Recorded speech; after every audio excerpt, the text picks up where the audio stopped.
Fala pessoalzinho, tudo tranquilo? Vamos para mais uma aula agora que eu deixei aqui gravada para vocês. Então eu vou pedir umas coisinhas para vocês. Ó. Se vocês curtirem a aula, não esquece de deixar uma curtida aí no vídeo. Se você ainda não for inscrito no canal, por favor se inscreve, que isso daí vai ser bastante importante para mim e para você. Se ativar as notificações, nota 10, melhor ainda. Se curtir muito o vídeo, posta, manda para os seus amigos, compartilha com seus amigos. E se você tiver alguma dúvida, alguma sugestão, por favor, joga aí nos comentários aí embaixo, que eu vou ter o maior prazer de responder para vocês e até gravar novos vídeos a respeito, beleza? Valeu, galera, bora pro vídeo. Beleza, então a nossa prova tá aqui, ó. Tinha esse primeiro exercício que basicamente eu bolei esse exercício aqui, não peguei de lugar nenhum. E é o seguinte: você foi contratado para o projeto de uma ponte rolante que servirá para o deslocamento de carga sobre um dos maiores navios cargueiros do mundo, o Madrid Maersk.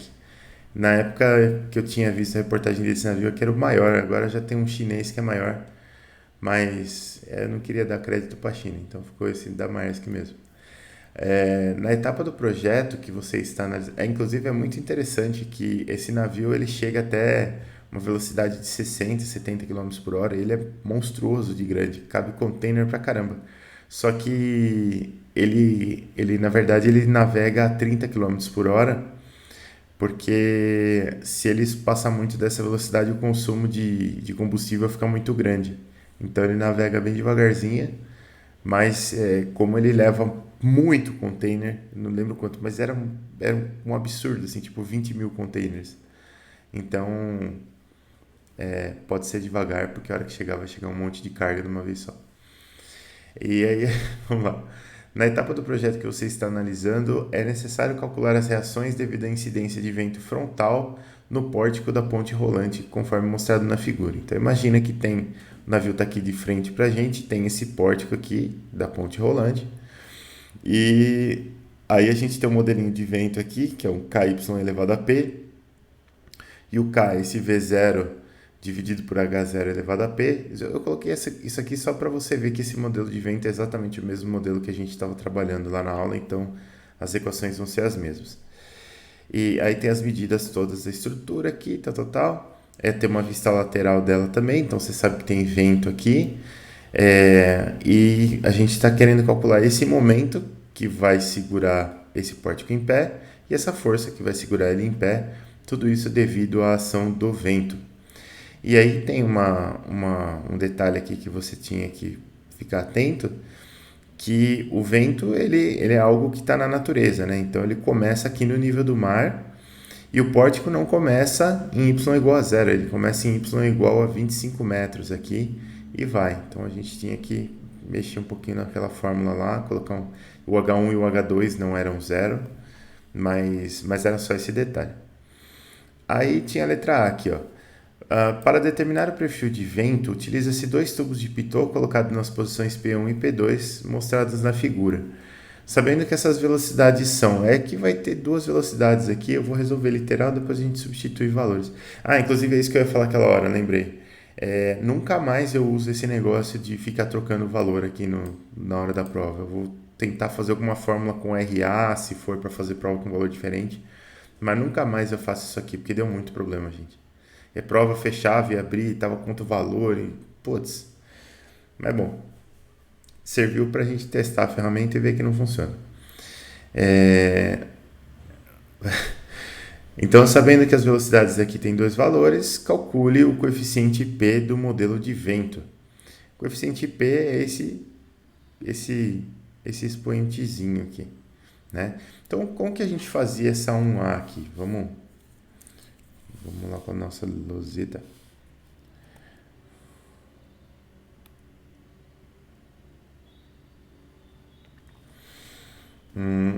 A gente está resolvendo a questão 1. Verde não, né? 1A. Beleza. Então a gente tem lá que o modelo de vento ele ele dá pra gente, quer ver? Aqui. Ele dá pra gente uma velocidade que é dada por k que multiplica y elevado a p. Então, a gente tem isso daqui, ó. V de y é igual a k, que multiplica y elevado a p. Vamos botar o p no lugar dele aqui. Aqui assim. Beleza. E aí a gente tem em um ponto uma velocidade e em outro ponto outra velocidade. Então, o que a gente tem de dados aqui? Ó?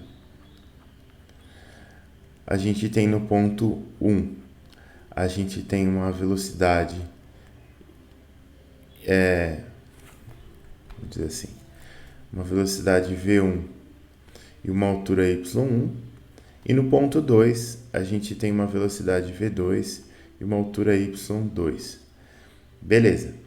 Então, o que eu consigo fazer? Eu consigo substituir isso aqui duas vezes nessa fórmula, né? A gente sabe que V1 vai ser igual a K Y1 elevado a P e V2 vai ser igual a K Y2 elevado a P. Beleza, eu quero calcular esse P aqui. E eu sei que, como o modelo de vento é o mesmo, independente da altura, então o K vai ser o mesmo para os dois casos e o P vai ser o mesmo para os dois casos também. Então, o que eu posso fazer? Eu posso pegar aqui e dividir um pelo outro. Eu posso fazer algo do tipo V1 dividido por V2. Isso aqui, quando eu dividir KY1 elevado a P por KY2 elevado a P, o K vai cortar e eu vou ficar com Y1 dividido por Y2, tudo isso elevado a P. Beleza. O que eu faço a partir daqui? Se eu quero calcular o P, eu posso tirar o log dos dois lados, ou ln. Você pode tirar o log na base que você quiser, na verdade. Né? A gente tem a gente tem uma regra que é a seguinte: log de x elevado a na base b é a mesma coisa que a log de x na base b. Beleza. Então, o que acontece? Eu posso pegar esse expoente aqui e tirar para fora. Aqui, né? O logaritmo tem essa propriedade. Então, se eu tirar qualquer logaritmo aqui, eu vou tirar o logaritmo natural para ficar mais fácil. Então, eu vou ficar com ln de V1 sobre V2 é igual a P ln de Y1 sobre Y2. E aí a gente consegue só isolar o P aqui, bem facinho. Então, o P vai ser ln de V1 sobre V2 dividido pelo ln de Y1 sobre Y2. Beleza, tá aqui. Log, ln, qualquer logaritmo que você usar aqui vai dar certo. Aqui no exercício, as alturas eram iguais para todo mundo, né? Então, vamos ocultar isso aqui. Aqui no exercício, a gente tinha o P1 a 25 metros, do zero aqui, e o P2, a gente sabe que aqui tem 5 mais 35, 40, mais 25, 65. Então, o Y2 é 65, o Y1 é 25. Vamos pôr lá. Y1 é 25 metros, Y2 é 65 metros. No meu exercício lá. Professor, é ln ou é log na base de 10 que você colocou ali? Eu coloquei ln, mas tanto faz. Se você fizer com log na base 10, vai dar exatamente a mesma coisa. Tá. Aí V1 é 6.1 e V2 é 22.1. Então vamos lá. V1, o meu é 6,1 metros por segundo. E o V2 é 22,1 metros por segundo.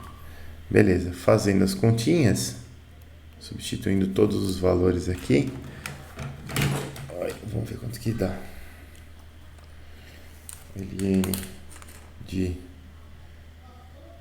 6.1 dividido por 22.1 dividido por ln de 25 por 65. Isso aqui vai dar No meu caso aqui, deu 1,3472. Pronto. Beleza. E como ele é um expoente aqui, ele não tem unidade, né? Ele é simplesmente um número sem unidades aqui. Então achamos o P. Beleza. Vamos ver se tinha mais alguma coisa no item A. Calcule o coeficiente P. Aí no item B, calcule também o coeficiente K. Agora ficou fácil, né? Porque se eu conheço P, para fazer um B, eu posso substituir em qualquer uma das duas aqui. Aqui, ó. Em qualquer uma dessas duas aqui, eu posso substituir para achar o K. Então, né, eu vou ter V é igual a K que multiplica Y elevado a P. Então, V dividido por Y elevado a P vai ser o meu K. No meu caso aqui, eu vou pegar a V1, 6.1, dividido por Y1, que é 25, elevado a 1,3472. E o meu K deu bem pequenininho. Deu 0,0798. Beleza.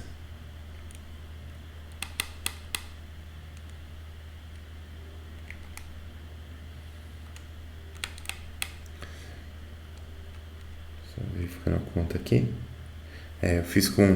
Eu substituí com o V2 e Y2, deu exatamente a mesma coisa aqui. Então você pode fazer com qual você quiser. Beleza. Então a gente já tem o K e já tem o P. O que precisa fazer agora? Vamos lá ver. Dá um trabalhinho. Jesus. Aqui. Letra C. Calcule a força que atua sobre a viga superior dada a ação do vento. Então vamos lá. Vamos pegar a fórmula primeiro. A gente fez uma contaiada aquele dia. Aqui já era o momento, aqui era a força. Essa é a nossa expressão da força. Então vamos dar um super print aqui.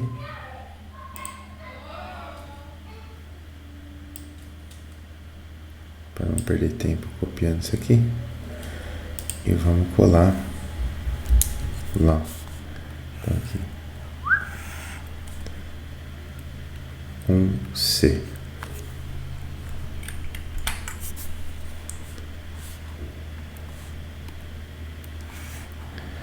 Essa daqui era a nossa força. Que lá a gente chamou, a gente deu um nome específico aqui na aula, FQ.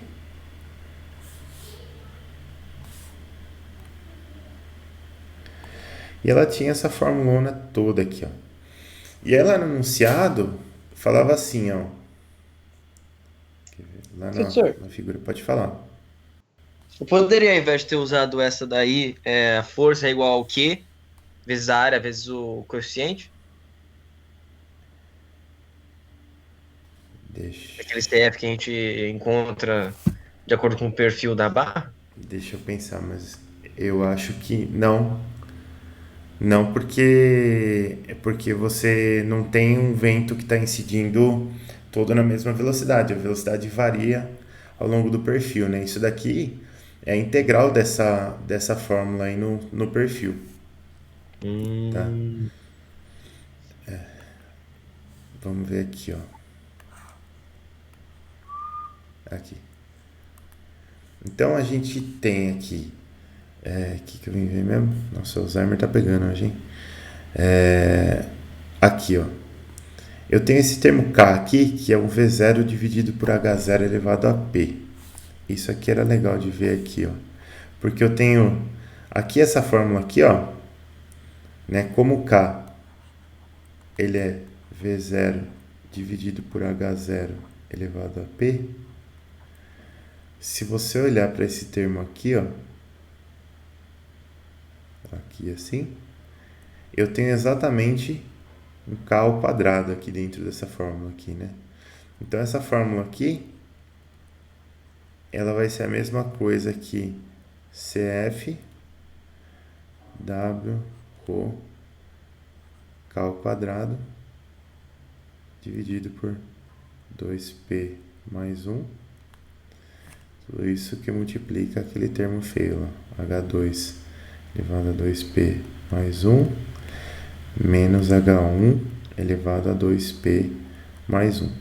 Como a gente já conhece o P e conhece o K, a geometria a gente tem, a densidade do vento a gente tem, aqui é K, aqui é P, aqui é P, aqui é P, aqui é geometria. Só falta realmente o coeficiente de arrasto para a gente calcular essa fórmula toda aqui, né? E aí a gente está falando aqui num C, eita, num C a gente está falando da viga superior, né? Então a viga superior é esse trambolho aqui, ó. E essa viga superior tinha como você cortar ela de dois jeitos, né? Você podia cortar aqui assim e considerar só a viga central, que eu acho mais difícil, e você poderia cortar aqui, da base do pilar aqui, e considerar isso aqui como sua viga, que eu acho mais fácil. Eu não sei qual foi o jeito geral que vocês fizeram, mas dos dois jeitos eu vou considerar normalmente, tá? Eu vou fazer com a viga inteira aqui, então a gente tem de largura aqui 3 metros, com 3 metros, com 46 metros. Isso aqui dá 52 metros. Então, a gente sabe que o W é 52. Tem que ficar atento com o H1 e com o H2 aqui, porque o H1 é onde começa a viga aqui, ó. E eu tenho 25 metros a partir do solo, eu tenho mais 35 metros aqui, então 60 metros aqui. Então o meu H1 vai ser 60.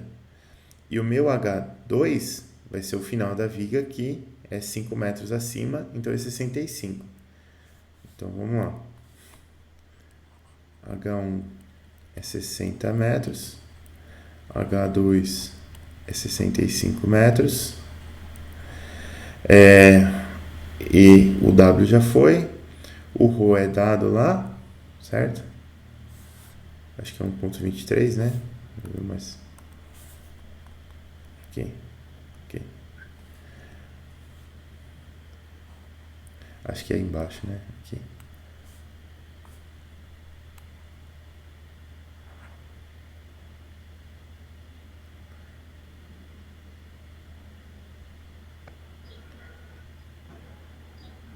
Você tá procurando o rho, professor?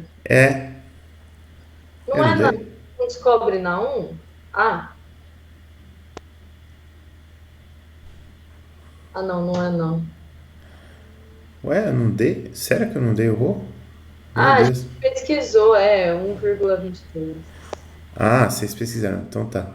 É Pô, verdade, lembrei. desculpa aí, pessoal. Era pra eu ter dado isso. Bom, beleza. Mas Tranquilo, professor. né? Mas o rho do ar, ele vai ser 1,23 mesmo, né? Então, rho 1,23 quilogramas por metro cúbico. Beleza, W, H1, H2, KP e tal, só falta o CF. Aí eu tenho que ir lá nas tabelas, vou ocultar isso aqui, eu tenho que ir lá nas tabelas aqui de coeficiente de resistência aqui, coeficiente de arrasto, para calcular. Como era tudo viga caixa, essa daqui esse aqui é o formato da nossa viga lá superior, né? Então a primeira coisa que eu tenho que calcular aqui é o B sobre C, que é a altura da viga dividido pela profundidade. Lá na geometria, a gente tinha a altura da viga é 5 metros e a profundidade é dada em algum lugar aqui, 1,5. Profundidade 1,5. Então 5 dividido por 1,5 vai dar 3 e pouco, né? 3,33. Beleza, então a gente volta lá na tabela. 3,33 vai ser maior ou igual que 2, então a gente vai usar essa primeira seção aqui, ó.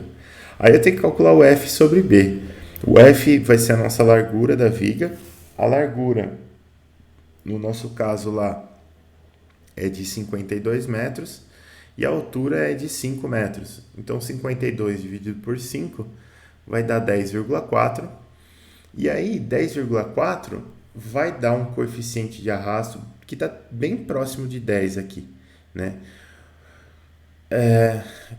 Na aula eu comentei com vocês que o ideal era sempre a gente arredondar para cima para ter um pouco de margem, né? Então, se, por exemplo, 10,4 a gente poderia arredondar para 20.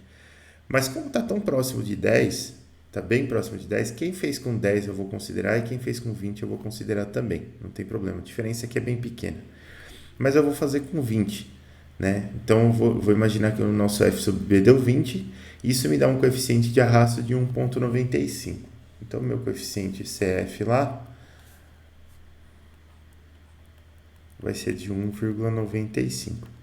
E agora tem que fazer essa contona aqui, né? Então, vamos lá.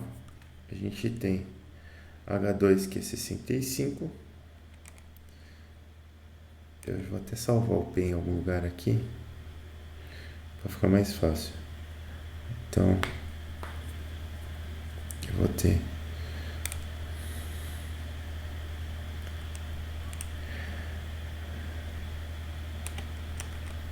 na verdade, eu vou fazer o seguinte, pessoal. Que é uma coisa. Pra gente não ficar perdendo muito tempo. Facciamo così. Eu tenho aqui. Olha só. Eu preciso acertar essa planilha aqui, tá aberta, mas eu não mexi ainda. Aqui, ó. Não. Avaliações. Teste 2. Eu tenho uma planilha que eu fiz. Porque eu vou precisar dela para corrigir a prova de vocês, porque cada prova está com um valor, certo?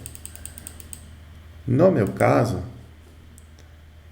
a velocidade de V1 é 6,1 e a V2 é 22,1. Beleza. Aqui, ó. Aí o nosso P já está aqui, 1,3472. O K já não bateu. Porque o H2 é 65 metros, né? 60 metros. Pã, não mudou. Não. Isso aqui é dado do pilar. Dados da viga, o H2 está aqui, 65 metros.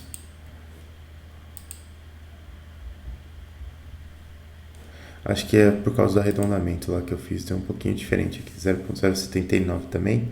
798 para 7979, o cara tá preciosista, né? O CF 1,95 já tá aqui. E aí, se a gente fizer aquela contona da força, essa contona aqui, ó, isso aqui vai dar pra gente 274.366,17. Pronto, a conta tá feita. Não precisamos. Então, isso aqui é FQ 274.000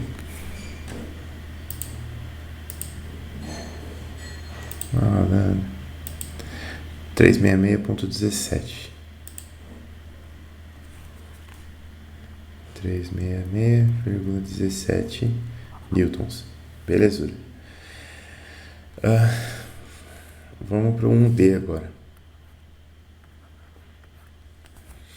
1D era assim, ó. Tá aqui, B, C, D. Calcule a distância vertical a partir do piso do navio, na qual essa força deve ser aplicada. Então, o que acontece aqui? A gente tinha... Esse item eu coloquei, na verdade, para pensar e para ajudar ao mesmo tempo. A gente tinha aqui no navio, ó, acho que eu vou tirar um print disso aqui.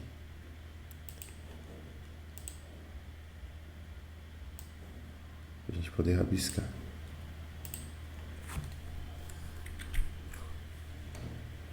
E colei 2 vezes.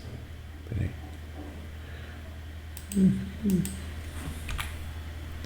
Aqui.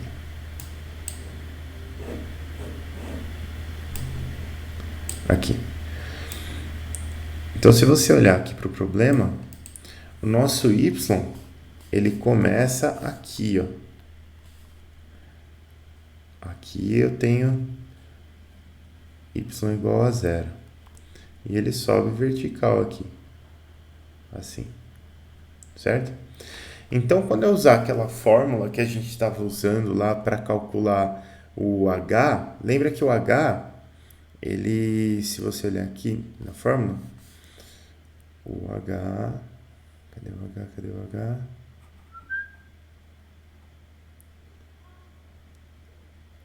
Força, momento h. Aqui, ó. Esse h aqui, deixa eu ver se tem algum esquema legal desenhado aqui. Aqui, ó, tá vendo? Esse h aqui, ele é calculado a partir do zero do y aqui embaixo. Né? Ele é calculado a partir do zero do y. Mas a gente manteve na fórmula do h o h1 e o h2. Né? Então a gente tem isso aqui. Ó. Aqui está com integral. A gente tem essa fórmula aqui, ó, com h1 e com h2. Então, quando eu usar essa fórmula aqui com o meu h1 igual a 60 e com o meu h2 igual a 65, o que eu vou obter? Eu vou obter, deixa eu pegar meu print aqui, eu vou obter a posição na qual eu deveria aplicar aquela força, só que a partir do y igual a zero. Então, se a gente fizer essa continha aqui a gente vai fazer com H1 igual a 60 metros, H2 igual a 65 metros, igual a gente fez antes. O P já está calculado. E fazendo essa continha aqui, o que a gente vai obter? Quer ver? Aqui, ó. A gente vai obter um HQ igual a 62,59. 62,59 ele está sendo medido a partir do zero aqui. Então a minha viga começa, isso aqui, ó. Isso aqui é y igual a 60 metros. Eu andei 2,59 metros para cima aqui, né? Então se eu quero essa distância a partir do assoalho do navio e não do y igual a zero, eu tenho que descontar esses 25 metros aqui, né? Então o meu HQ calculado deu 62,59 metros. E a distância pedida aqui, ela vai ser 62,59 menos 25, que vai dar... Só para a gente não errar aqui. 62 menos 25. 37, isso. 37,59 metros. 37,59 metros a partir do assoalho aqui, ó. Por que eu pedi a partir do assoalho aqui? Porque para você calcular a somatória de momentos, depois para calcular esse momento aqui, o braço dessa força vai ser exatamente a posição dela com relação ao assoalho, não com relação ao zero aqui. Então o braço dela, você vai aplicar essa força mais ou menos aqui, e o braço dela vai ser este braço aqui, ó.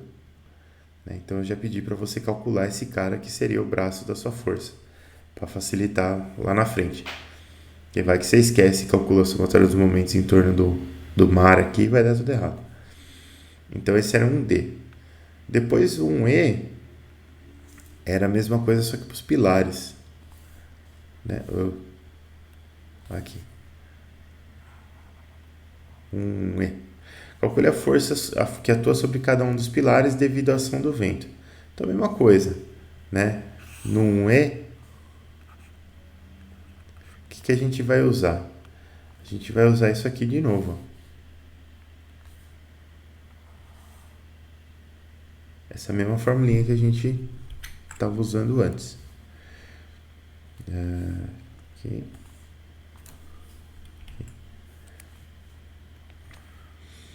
Só que lá no caso do pilar, o que vai mudar? Os dados mudam um pouquinho aqui, né? Então a gente vai ter lá. Vamos ver no exercício. O pilar. Até dava para rabiscar aqui agora, caramba.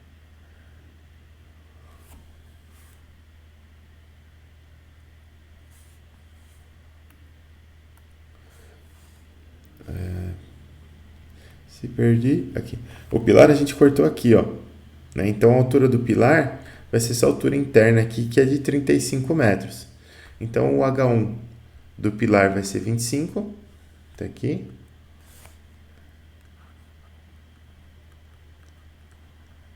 Metros. O H2 do pilar vai ser 60 metros. Beleza? Que é esse ponto aqui de cima. Aliás, esse ponto aqui, ó, onde a gente cortou. Aí eu tenho a largura do pilar, que é o W, que é 3 metros. Tá aqui. Então, geometria, a densidade do ar, agora a gente já conhece. O P e o K já foi. Geometria, só falta o CF. Para calcular o CF, de novo, a gente vai lá naquela tabelinha.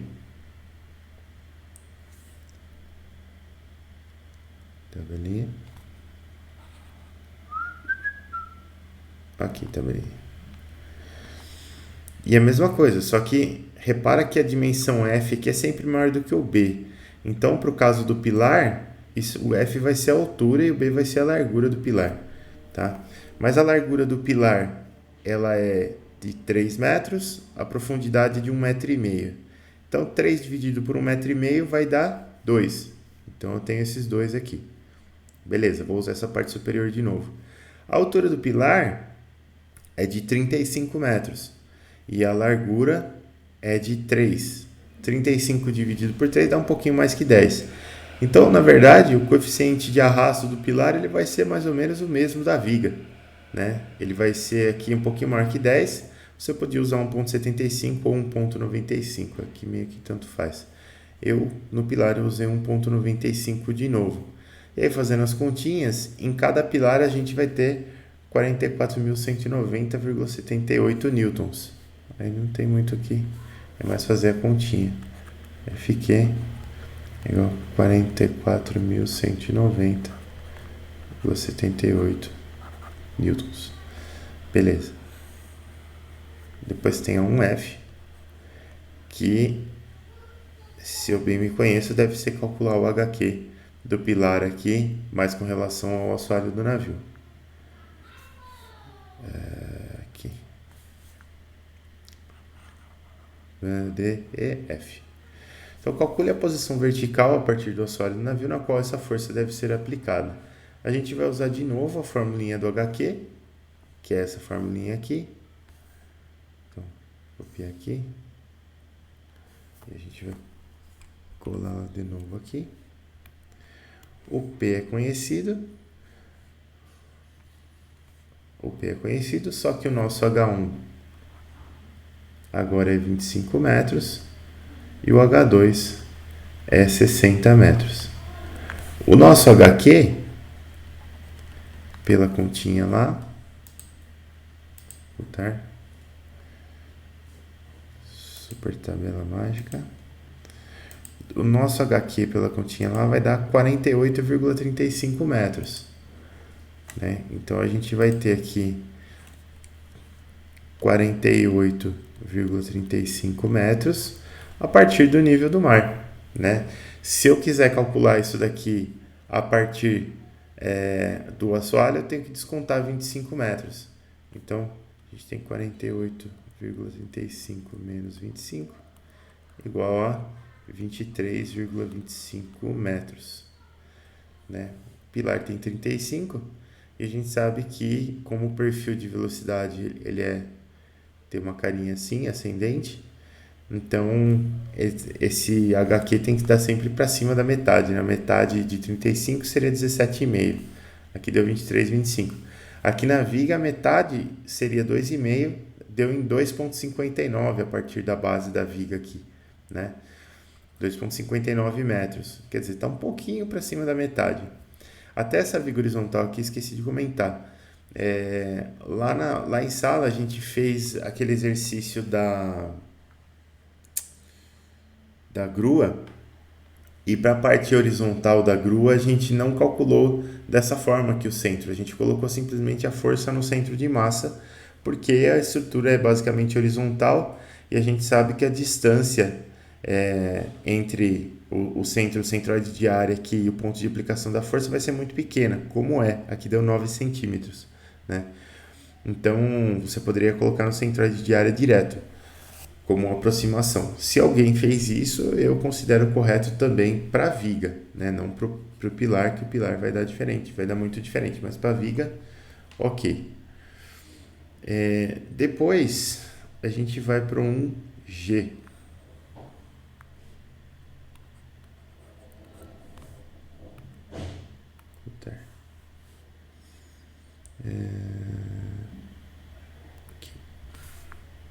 Um G. Calcule a força horizontal F que deverá ser aplicada na estrutura para que ela resista à incidência do vento. Super fácil, né, galera? Essa daqui, sem mistério. Depois que você chegou até aqui, o que que você vai ter na estrutura lá? Você vai ter, imagina a estrutura assim, né? Você vai ter uma reação horizontal aqui embaixo, que é essa força F que você quer calcular.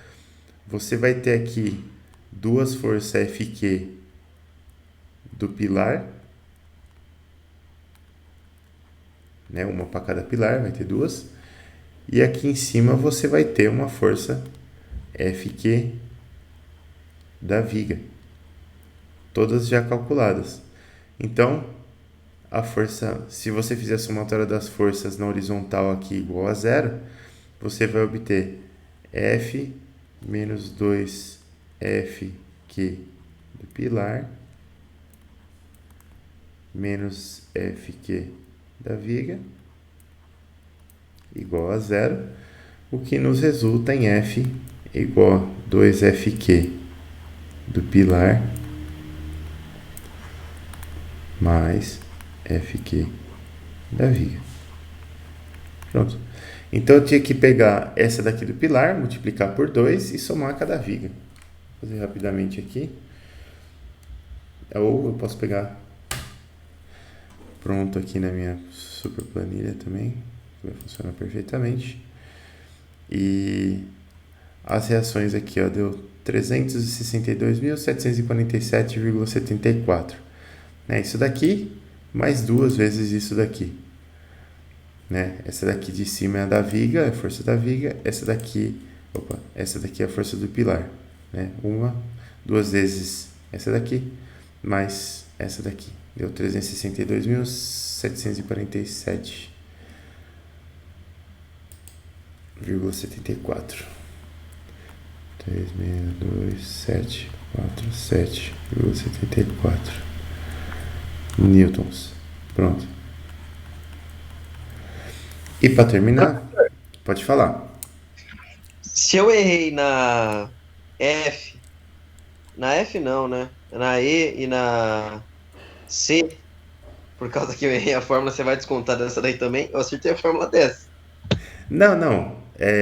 Eu vou descontar o ponto da onde você errou. Então, se você errou a E e a C, eu vou descontar o ponto da E e da C. Ah,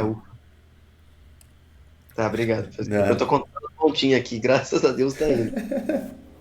Pô, podia ser assim, né? Eu podia dando a correção, depois você só falava pra mim, ó, professor, tirei tanto. Eu ia falar, porra, beleza. Não preciso nem corrigir, Então, é verdade.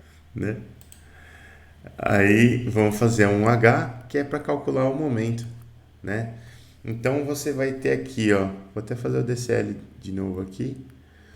Lá no DCL, o que você vai ter? Você vai ter um momento aqui, certo?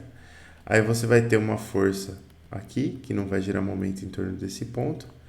Você vai ter 2FQ do pilar. Aqui em cima você vai ter o FQ da viga.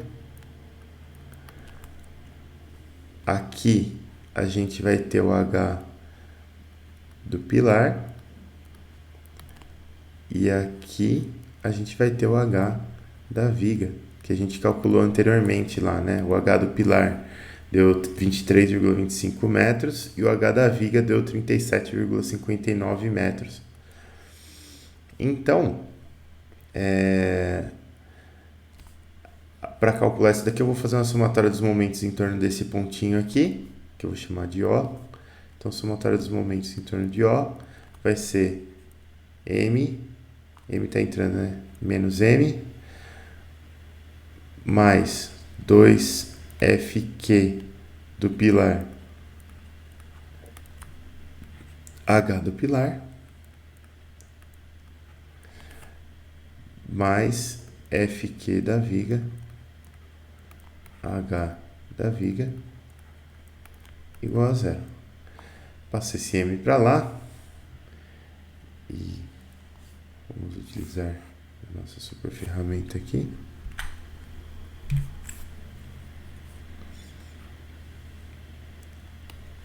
Então a gente faz assim. Isso aqui vai ser igual ao nosso momento que a gente quer calcular.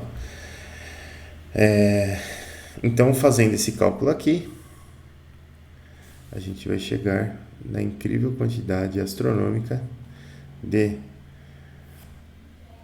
nem sei ler, 12.376.903,81 Nm. Ou, aqui vai ser quilo. 12.376,9 kNm já tá bom. Tá mais bonitinho. Então vamos colocar aqui 12.376,9 kNm. E pronto. Esse era o exercício 1. Dava um trampinho fazer.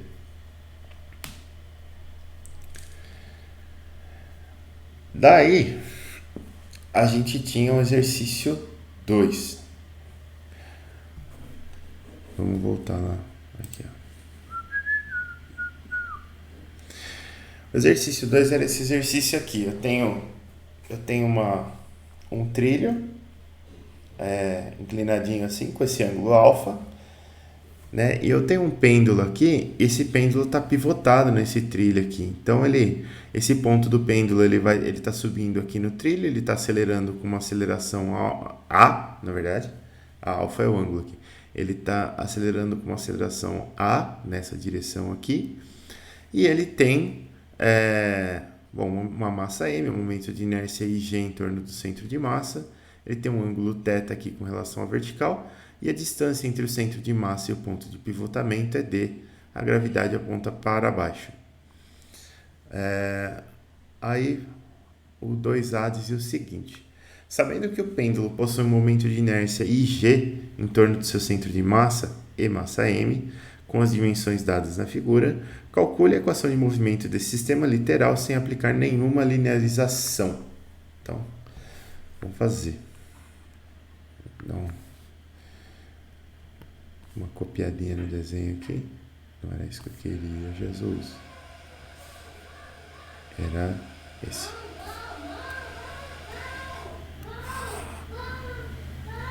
Beleza.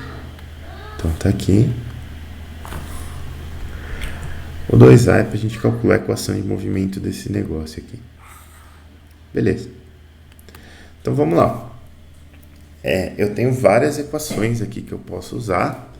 Posso usar a somatória de forças na direção X, somatória de forças na direção Y. Posso usar a somatória de momentos em torno de G. Posso usar a somatória de momentos em torno desse ponto de pivotamento aqui, que eu vou chamar de O. Posso usar várias. E meu O ficou parecendo um θ aqui. Pera aí. Agora sim. E eu acho, para mim, pelo menos, a que mais me atrai é justamente essa aqui em torno de O. Porque eu não vou precisar calcular nenhum momento de reação, né? Se eu tivesse que calcular os momentos em torno de G aqui, eu tenho reações aqui nesse ponto O e eu teria que saber essas reações para calcular o momento de reação e ia dar um trampinho mais ou menos. Então e esse ponto O é móvel, né? Então, como o ponto O é móvel, a gente vai ter que usar aquela nossa equação lá, que é somatória dos momentos em torno do ponto O é igual a IG, θ, dois pontos. Na verdade, não é nem θ, dois pontos. É IG alfa, mas não esse alfa aqui, alfa de aceleração angular. Vou colocar um vetorzinho assim para a gente saber que é aceleração angular. Mais a massa, que multiplica esse termo aqui, AGT, que é a aceleração absoluta do centro de massa desse pêndulo na direção tangencial aqui da rotação, que multiplica essa distância aqui, que nesse problema chama-se d. Então tá aqui. Essa é a equação que a gente vai usar. A nossa aceleração angular, ela é θ 2 pontos. Beleza, a segunda derivada desse ângulo aqui, não tem muita complicação aqui. O m é dado, o d é dado. O que é o grande desafio desse problema é realmente calcular esse termo AGT aqui. E para calcular esse termo, a gente vai precisar fazer o diagrama de força resultante lá. Então, vamos usar a ferramenta retinha e vamos fazer o diagrama de força resultante aqui. Então, vou desenhar meu pêndulo assim. Tá aqui. Beleza. Bom, o que eu vou ter aqui? Tem várias coisas aqui. Vou colocar o trilho aqui, uma inclinação esquisita assim. E a gente sabe que essa inclinação com relação à vertical aqui é alfa. Aí eu tenho essa aceleração aqui no sentido do trilho, que a gente chama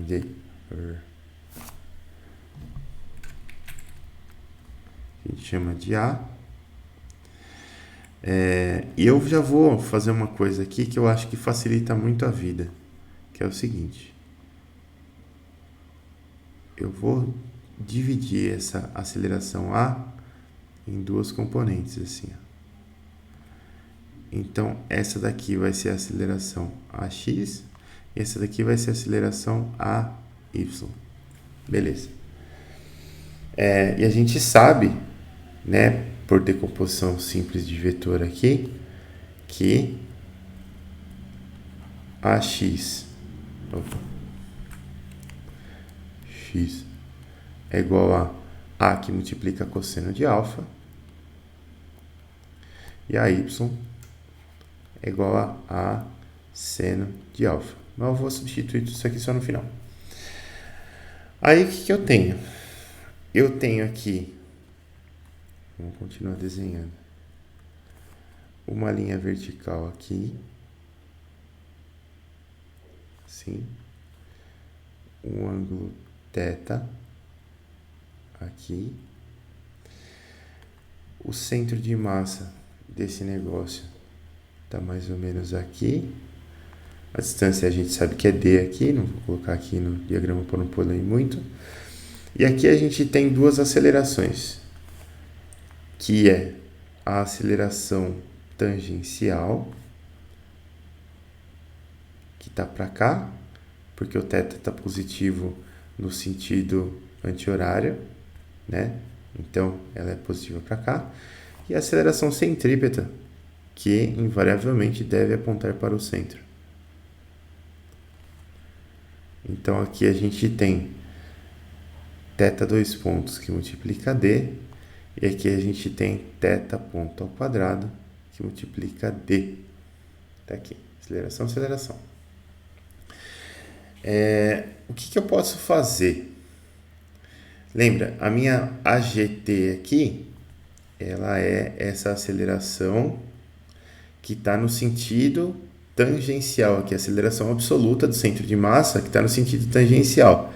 Essas acelerações aqui, a tangencial e a centrípeta, elas são relativas a esse ponto de pivotamento, né? Porque o sistema gira em torno desse ponto de pivotamento e esse ponto de pivotamento se desloca. Então, essa aceleração tangencial e essa centrípeta, elas não são absolutas, elas são relativas ao ponto O. Para eu encontrar a aceleração absoluta do centro de massa, eu tenho que somar a aceleração do ponto O com essa aceleração aqui que está no ponto G. Então, esses vetores vermelhos, né, tirando esse daqui, porque eu já decompus, com esses vetores verdes. Isso daqui vai ser a minha aceleração absoluta. E aí, eu posso fazer o seguinte. Posso pegar essas acelerações AY e AX que eu coloquei aqui em cima e eu posso transportar elas para cá. Ó. Então, a Y vem para cá e a X vem para cá. Porque eu vou somar todas elas nesse ponto aqui. Ó. Então não tem problema eu fazer dar essa transportada aqui. Ficou bem ruim isso aqui. Vamos ver se eu consigo mandar esse AY pra cá. Né? Meu Deus, cara.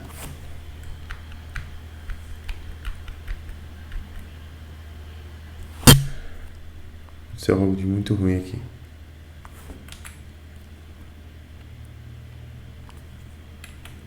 Peraí, vamos de novo. Teta D. Teta 2 pontos. Programa, ajuda nós, caralho. E teta ponto quadrado D. Beleza.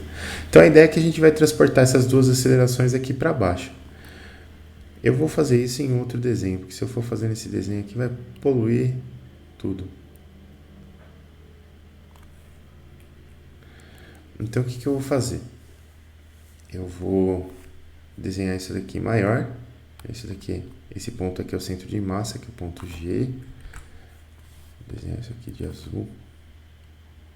Assim. Então lá no ponto G, o que eu tenho? Eu tenho... Vou desenhar de novo. Vou desenhar grandão aqui para ficar fácil. Se usar as retas vai ser melhor. Eu vou ter aqui a aceleração centrípeta. Aqui a aceleração tangencial, fazendo 90 graus com ela. Aqui a aceleração AX. E aqui a aceleração R. A aceleração AY. Então vamos lá. AX, AY,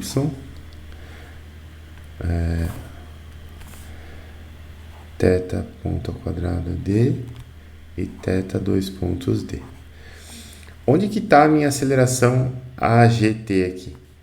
Em que direção que ela está? Ela está nessa direção aqui, ó. Nessa direção aqui da aceleração tangencial. Então eu preciso calcular uma aceleração. Vamos ver se eu consigo acertar essa reta aqui. Vou fazer paralela, depois eu baixo ela. Eu preciso calcular uma aceleração que está sobre essa reta base azul aqui, né? Então eu vou ter que rebater todas as minhas acelerações para essa reta base azul. Beleza. Agora da geometria do problema, esse ângulo aqui é θ, a gente conhece. Então esse ângulo aqui com horizontal também é θ. Então esse ângulo aqui é θ.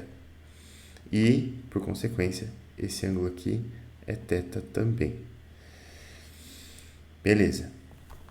Então, o que a gente vai ter aqui? A gente vai ter aqui o meu AGT. Faltou esse parênteses que eu gosto de pôr aqui.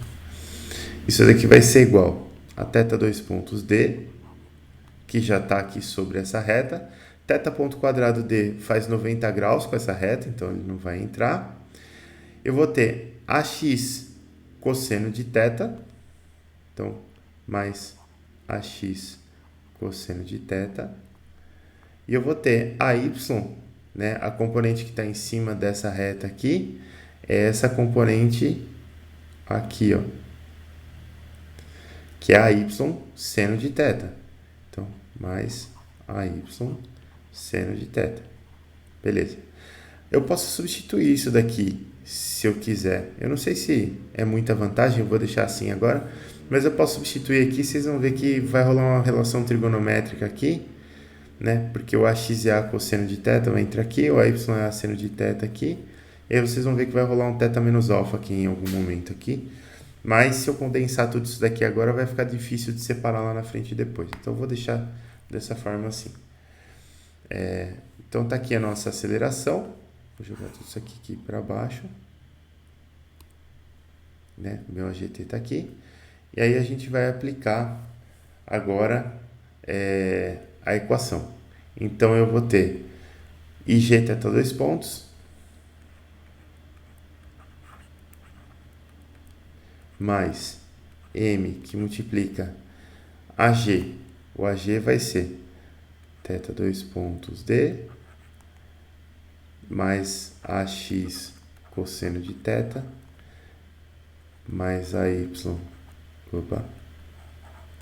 seno de θ. Tudo isso que multiplica o Dzinho aqui, pode esquecer. Vai ser igual a somatória dos momentos em torno do ponto O. Para fazer a somatória dos momentos, eu tenho que conhecer o DCL do problema, né? E o DCL desse problema aqui é bem simplesinho, porque a gente vai ter aqui o trilho, né? Só para ficar claro, esse daqui é o DFR, esqueci de colocar, esse aqui é o DCL. Então a gente vai ter o trilho, aqui sobre o trilho eu vou ter o pêndulo, então meu pêndulo está aqui assim, não perpendicular, tem um ângulo θ aqui que eu não sei quanto vale na verdade, ele é variável. Aqui, isso mesmo. A gente pode colocar uma retinha assim para ficar bonitão. Aqui eu sei que esse ângulo aqui vale θ. E eu tenho no centro de massa a força-peso aplicada. Então eu vou ter um ponto G aqui. Aqui eu vou ter o ponto G. E aqui eu vou ter a força-peso aplicada para baixo. Eu não gosto de desenhar setinha sem a reta, fica tão feio. Aqui eu vou ter a força-peso aplicada para baixo. A força-peso, ela vai ser a massa vezes a gravidade, normal, a massa do pêndulo vezes a gravidade. O braço da força-peso, a gente já explorou em aula que dá para calcular o braço da força-peso como sendo essa distância aqui, ó, que vai daqui até aqui, essa distância horizontal. E essa distância horizontal, se isso aqui vale D, esse ângulo é θ, essa distância horizontal é D seno de θ. Então, o momento da força-peso vai ser P, que multiplica D seno de θ, que vai ser mgd seno de θ. Beleza. Então, esse é o momento da força-peso. Como θ é positivo no sentido anti-horário, e esse momento tá aqui no sentido horário, né? Tá provocando uma rotação aqui ao contrário de θ, então ele é negativo. A somatória dos momentos aqui vai ser menos mgd seno de θ. E pronto. Agora é só organizar esse negócio aqui. Se a gente organizar esse negócio, para ficar bonitinho, eu vou isolar todo mundo que multiplica θ dois pontos aqui. Então, eu vou ficar com IG mais MD ao quadrado, θ dois pontos, mais M AX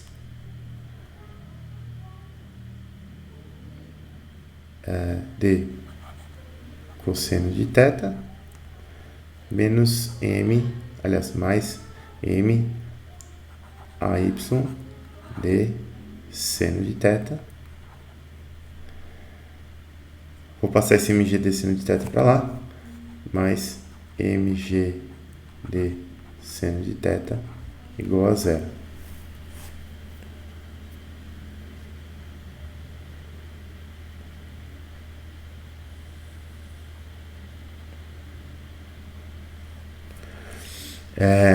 Aí, vou só dar mais uma organizadinha aqui. Então, vou ficar com IG mais MD ao quadrado, que multiplica θ dois pontos, mais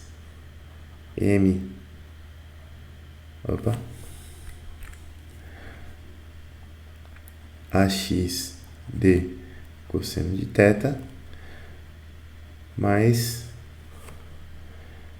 MD, que multiplica AY mais G,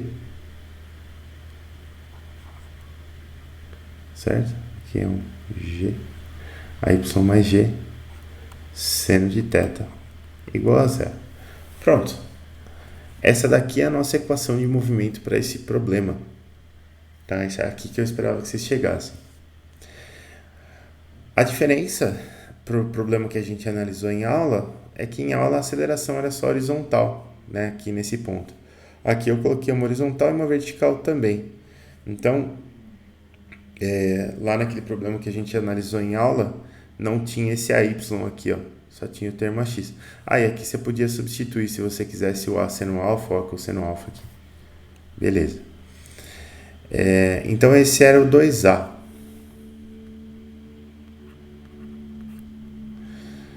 O 2B, ele depende diretamente do 2A. Quer ver? Aqui. 2B, ele fala assim: calcule a posição de equilíbrio desse sistema quando a aceleração A está presente e é constante. Então, beleza. Posição de equilíbrio. Como que eu calculo posição de equilíbrio? Todas as variações do meu sistema são zero. Então, acelerações são zero, velocidades são zero. Então, na 2B, eu tenho que zerar o θ 2 pontos. Não tem nenhuma velocidade aqui, né? Mas eu tenho que zerar o θ 2 pontos. Então, eu vou ficar com m ax d cosseno de θ mais md, que multiplica AY mais G seno de θ igual a zero. Bom, eu tenho que calcular o θ para alcançar o equilíbrio. Eu vou passar esse termo do seno para o outro lado, e aí a gente vai ficar com isso daqui, ó. M ax d cosseno de θ igual a menos md AY mais G seno de θ. Eu posso dividir dos dois lados por md. Então, o md vai sumir daqui, o md vai sumir daqui. Eu posso passar o cosseno de θ dividindo para lá e o resto todo que multiplica o seno dividindo para cá. Então, eu vou ficar com menos ax dividido por AY mais G igual a tangente de θ. E aí é só tirar o arco tangente, né? θ vai ser o arco tangente de menos ax dividido por AY mais G. Prontinho. Essa é a posição de equilíbrio. De novo, o que a gente fez lá em sala de aula não tinha um AY, né? Então, a gente vai encontrar só arco tangente de menos ax sobre G, ou alguma relação trigonométrica que seja equivalente a isso. Às vezes, fica G sobre ax em vez de menos ax sobre G, dá a mesma coisa. Beleza, esse era o 2B. E aí o 2C...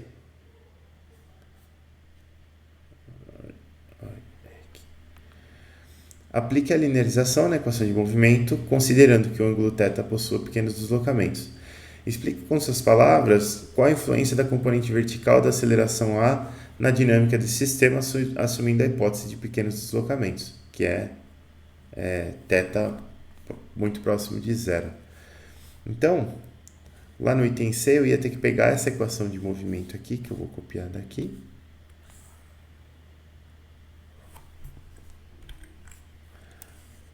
E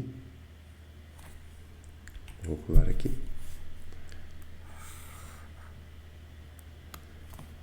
Engraçado que às vezes ele dá umas falhadas. IG mais MD. Beleza. Para aplicar a linearização, a gente sabia lá que se o θ tende para zero, o que acontece? O seno de θ tende para θ e o cosseno de θ tende para 1. Linearização. Então, eu vou simplesmente trocar. Aqui, esse termo aqui já não precisa de nenhuma linearização, ele já está linear o suficiente.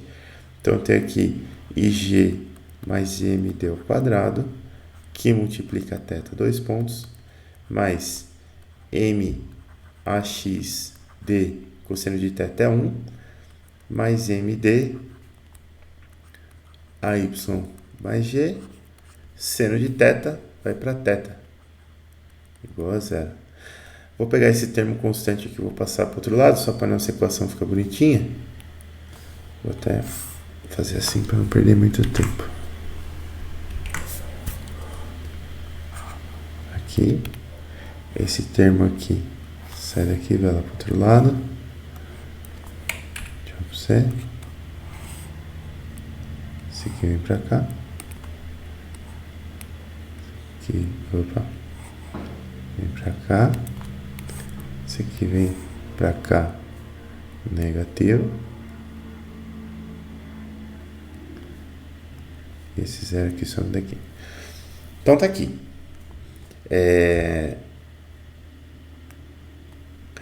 Essa equação aqui, ela é muito parecida com a equação que vocês estão vendo lá em vibrações, né?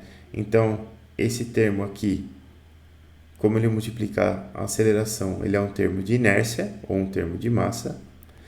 E esse termo aqui, ele é um termo que multiplica o θ, né? Então, ele é um termo de rigidez, ele representa o K. E aqui, esse termo aqui é uma constante, né? Tá do lado da excitação, só vai deslocar a condição de equilíbrio do sistema.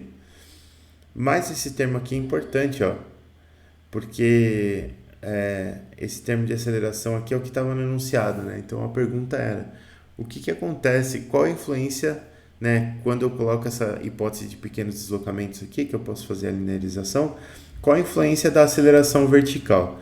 A aceleração vertical, ela aumenta, né, a aceleração vertical positiva, ela aumenta a rigidez do sistema, ou a aceleração vertical, ela influencia na rigidez do meu sistema, né?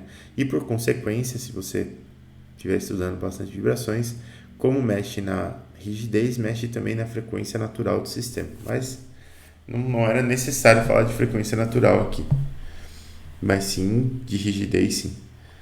Tá? Então era isso.